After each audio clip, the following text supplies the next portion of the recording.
こんにちは、イラストレーターのネグです。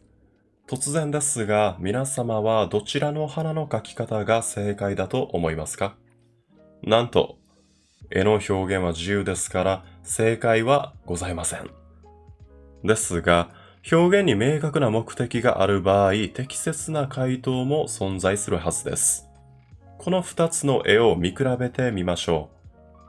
花の描き方が違うだけで、なんとなく左の方が可愛く、そして右の方がかっこよく見えませんか？これにはしっかりとした理由があります。今回の動画はこのような花の表現についての動画となります。それではよろしくお願いいたします。2つの絵の印象の違いは何が原因なのでしょうか？結論から申し上げますと、鼻筋の強調の仕方です。右側は鼻筋が際立つ陰影の付け方をしています。ここで子供の横顔と大人の横顔を見比べてみましょう。子供の鼻筋は短くて丸みを帯びているように見えて、大人になるにつれ鼻筋は長くなっていきます。この特性をイラストに活かしてみましょう。可愛く描きたいときは鼻筋の存在感を薄めて、大人びた印象を出したいときは鼻筋を強調すれば良いでしょう。これがこの2つの絵の印象の違いの原因です。イラストを見比べてみましょう。デフォルメの強いイラストでは鼻筋が目立たず可愛らしい印象があります。対して鼻筋をしっかり描くとリアリティや大人びた印象を感じます。実際に人形に光を当てて確認してみましょう。鼻筋や影の有無によって印象が変わります。顔の塗り方を迷った時は、このように人形を参考にすることもあります。単純に上から光を当てるだけでも様々な見え方がありますね。例えばこちらのイラストです。上から鋭い光が降り注いでいて、両方とも神秘的な見え方ではあります。ですが違う点が存在します。それはどこでしょうか？正解は影の面積の大きさです。こちらのイラストでは影の面積が広く、さらに少しうつむいていることで表情が読み取りづらくなっています。その仕草とライティングがただ神秘的に見えているだけではなく、ミステリアスな雰囲気を作り出しています。このように鼻を光らせる手法はよく知られていますが、目的を持って活用することでさらに効果的になると思います。ここからはデフォルメについて考えていきます。先ほどは鼻筋が目立つ方が大人びて見えると言いましたが、だからといって鼻筋が薄い左側に子供らしい可愛さを感じるわけではありません。鼻と骨格をデフォルメして可愛い印象になるか試してみましょう。まずはブラシを使って鼻筋を消してみましょう。柔らかい印象になりましたよね。鼻の印象が弱くなることで逆に目が目立つようになると思います。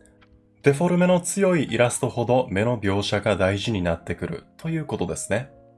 さらにデフォルメしてみましょう。ここで意識することは子供の顔の骨格です。上顎から下を縮小してみました。そうすることで大人びた印象が消えて可愛い印象になりました。ここまでは現実的なデフォルメですが、漫画的な表現をするにはまだデフォルメが足りません。さらに鼻の存在感を小さくすることで漫画のような表現になります。ですが、写真にこのようなデフォルメをすると違和感が残りますよね。これは鼻のデフォルメレベルと他のパーツのデフォルメレベルの差が大きいことによって起こる違和感です。写実的な表現と漫画的な表現の中間の描写をするときは、特に注意して描く必要があります。今の過程でデフォルメのレベルを大きく分けてみました。もっと細分化できるはずですが、今回は分かりやすくするために4段階に分けています。例としてそれぞれのレベルに該当するイラストを見てみましょう。まずデフォルメレベル1はこちらです。鼻筋や小鼻が描かれていることで、目がデフォルメされていてもリアルに感じられます。また小花を描くと可愛くなくなるということは間違いです。ですが、花の陰影が他のパーツよりも強くなってしまったときは違和感が生まれるでしょう。花の色合いが目や口より目立っている場合は見直した方がいいかもしれませんね。また、強調された鼻筋は男性的な印象を受けることが多いです。横から見た時も同様です。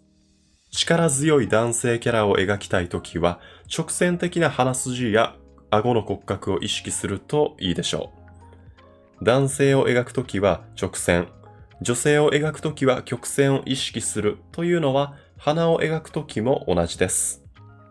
描きたいキャラクターの性質に合わせて顔を表現しましょう。デフォルメレベル2はこちらです。先ほどと違う点は鼻筋と小鼻の存在感を薄めているということです。並べてみるとわかりやすいですね。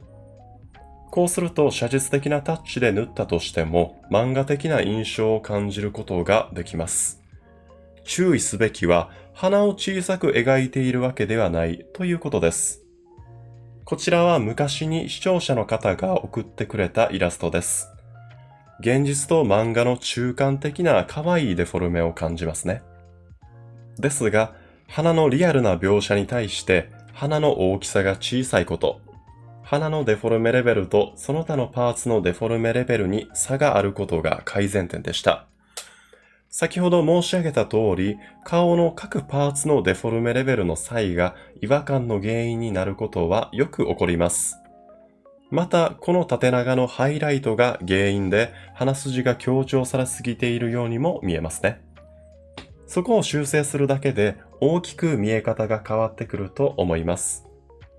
鼻の描写次第で大きく見え方が変わってくるので難易度が高いレベルかもしれませんね。デフォルメレベル3はこちらです。上顎から下が小さくなったことで鼻筋が短くなって目が目立つようになります。子供の顔の骨格を見るとわかりやすいですね。このあたりのデフォルメレベルは鼻の描き方の種類が豊富です。鼻筋を描いても描かなくてもどちらも違和感を感じづらいのが魅力ですね。似たような骨格でも鼻筋の描き方で印象が大きく変わります。柔らかなカーブを描くと可愛らしく見えて、直線的な鼻筋を描くと大人びた印象に見えますね。ライティングの効果で印象がより強調されてますね。鼻筋をそこまで強調したくないときは、投げ縄ツールとソフトブラシを使って柔らかく鼻の輪郭を作ります。鼻筋を描かない場合は、何かしらの方法で鼻先の位置を伝えます。例えば、鼻先に光を当てることもあれば、鼻先に色をのせることもあります。注意点として、顔のパーツの何を強調して何を目立たせなくするかはよく考える必要があります。こちらのイラストも昔に視聴者の方が送ってくださったイラストです。顔のパーツの描き方よりも何が目立つかに注目してください。人の視線はコントラストが強い場所に集まります。なので暗い色を使用している目が一番目立ちます。その次に目立つ色を持つのが鼻の穴です。これが改善点になります。鼻の穴が目立ちすぎるのはデフォルメイラストとしてはあまり好ましくないです。目と口を目立たして鼻の穴は目立ちづらい色を使いましょう。デフォルメレベル4がこちらです。鼻の存在感を極力小さくする見せ方ですね。鼻を点として描いたりするので、かなり二次元的な表現になります。しかし、表現方法は一つだけではございません。鼻を点で描くからといって、立体感を作るのができないわけではないです。光源の位置を考えて色を塗れば、それらしく見せることもできるはずです。また、鼻は目立たせたくないけれど、しっかり存在していることを示したい時の一例がこちらです。髪の毛の影を使って鼻の輪郭を表現しています。先ほどお見せした鼻筋に柔らかい光を当てる描き方と似通ったところがあります。鼻を目立たせない描き方にも多様な描き方があることがわかります。鼻の表現の仕方でキャラクターの見え方が大きく変わることがわかりましたよね。そしてその鼻の表現はライティングとも密接に関係しています。改めて先ほどのイラストを見てみましょう。こちらのイラストの雰囲気だと可愛さはあまり必要ないので、鼻筋をしっかり描いた方がいいという考え方もあると思います。ですが私は鼻筋をぼかして顔を可愛く描きました。この少しダークな雰囲気と合わなそうですが、それが逆に不思議な印象になると思ったからです。